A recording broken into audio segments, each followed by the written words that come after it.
Hello，大家好。今日段片咧，想同大家講一講呢個條件句 conditional 呢個 topic。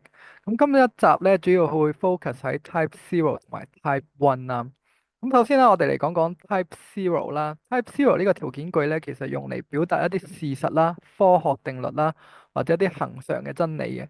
個結構咧，其實咧就係 if 加呢個 simple present tense，再加呢個 simple present，即係淨係用 simple present tense 就得㗎啦。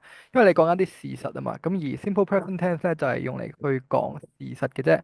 例子嚟講咧，你可能會見到就係話if you heat an ice cube, it melts。即係如果你加熱一塊冰啦，嗰塊冰係會融化噶嘛。咁啊呢個係一啲喺地球上面一啲科學嘅事實啦。咁你就會用呢個 type zero 嚟表達嘅。咁另一個例子啦，就係 water boils if you heat water to 100 degrees Celsius。即係如果你將水加熱到攝氏100度啦，佢係會滾嘅咁樣。咁呢個都係一啲喺地球上面會發生嘅一啲恒常嘅真理啦。咁其實你要知道就係你用 type zero 咧，其實講緊一啲事實啊，講緊一啲科學嘅定律咁樣嘅。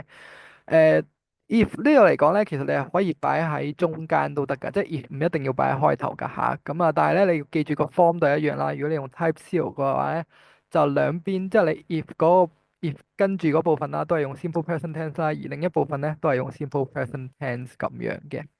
咁講完呢個 Type Zero 啦，就同你講講另一款啦，就叫做 Type One。Type One 嘅話咧，其實咧佢係用嚟講述一啲現實中有可能發生嘅情況啦，或者如果你做某件事可能會帶嚟嘅一個結果嘅一個條件句嚟嘅。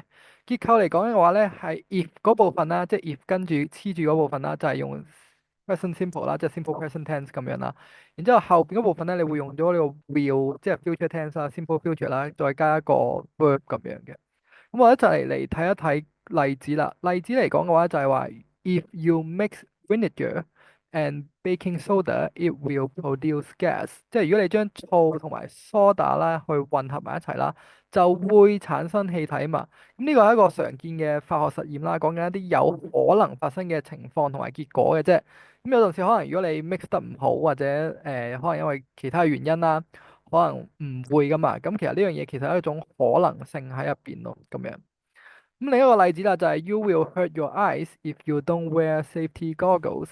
即係如果你唔戴護目鏡咧，你可能會整親隻眼。咁呢個都係講緊一啲可能發生嘅後果嚟嘅啫。去個作用係去提醒學生要注意呢個安全啦。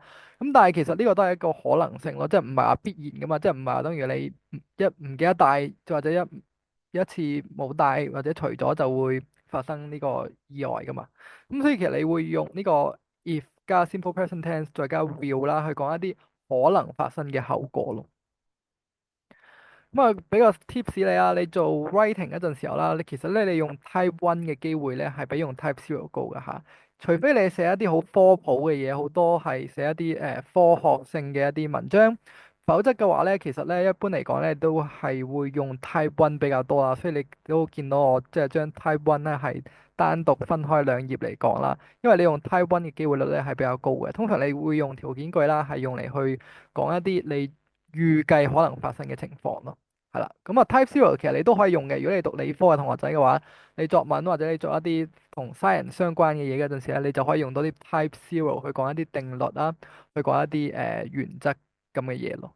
OK，咁啊記得 Type One 咧係講一啲預計會發生嘅後果，而 Type Zero 咧係講一啲事實或者科學定律啦。好，今日段片咧就講到呢度啦，我哋下一段片再見，拜拜。